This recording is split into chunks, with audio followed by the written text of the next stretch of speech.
Let's go to Yaoundé in Cameroon. Our correspondent Cecelia Omorogbe is standing by. Cecelia, good morning. Welcome to the show. Good morning, Austin. Good morning, Tayo. Good morning, Cece. This morning. Good to see you. Final day. We're waiting for it on Saturday. Cecelia, we saw the Super Falcons struggle against South Africa. Where are they getting this super duper confidence that Cameroon will fall?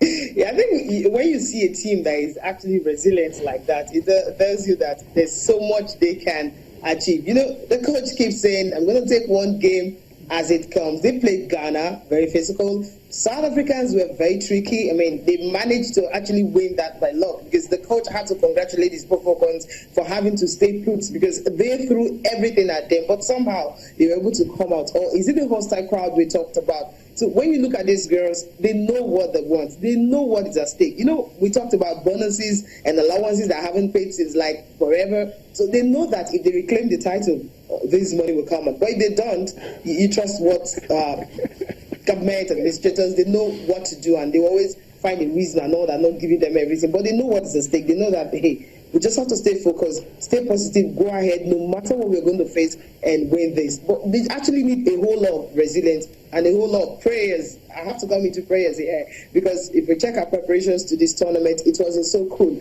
And it showed in the game against South Africa. The South Africans had a whole lot of preparations, and even the coach were even saying they were docile, more like they didn't have anything for 2 months, as they were inactive for 2 months. I checked, I was like, okay, inactive for just 2 months. Go take a look at the Super Falcons, how long they were inactive before they actually called the girl to the camp. So they actually have that resilience. That may just be what will play out for them. And the Nigerian spirit, all of us keep talking about, might also come to play. We heard the Nigerian Football Federation President Amaju Pinnick will be coming, and some other officials and all that. Maybe with the support of them also at the stands on that day, that will also give them more confidence to go ahead and defeat the host nation. Cecelia, to be fair to the Super Falcons, I don't think they've always been motivated by money. I mean, come on, these girls just go out there and play for the love of the country on most occasions. I mean, let's talk about the game on Saturday now. The Falcons are in Yaoundé already. Tell us about the reception there, because we hear it was a bit hostile. It wasn't the most friendly receptions for the Super Falcons.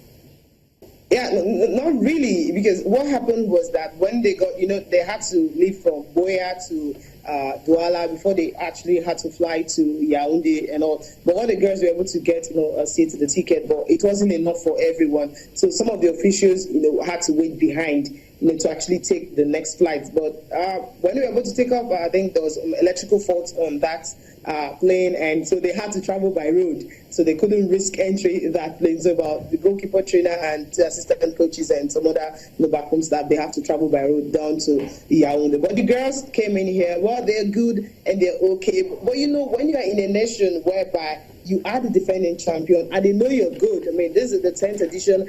Nigeria is going to the 8th final. They've won it how many times? So it's more like people here actually saying it's the Super Falcons Cup of Nations because of what the Super Falcons have achieved. So that alone, it's more like they're scared of what these girls want to do. So they feel, okay, if you're not too friendly with the visitors, with the journalists that are here, maybe that might put some fear in them, not knowing that they should come to Nigeria and know how the Nigerian girls and even Nigerian men and women, how we are really very resilient, how we can actually, strive even when it's more difficult. So that's really the situation right there. They arrived in Yaoundé safely yesterday, and today they will be having their first training section at about 5 p.m. The press conference is at 4:30, and after that, so tomorrow we have the third place match, and maybe after the training session they will be having today. They didn't train yesterday because of they didn't arrive early enough for that training, and they also needed to rest after that game against South Africa on Tuesday. So today, their training session will take place at 5 p.m. and press conference. They also get to hear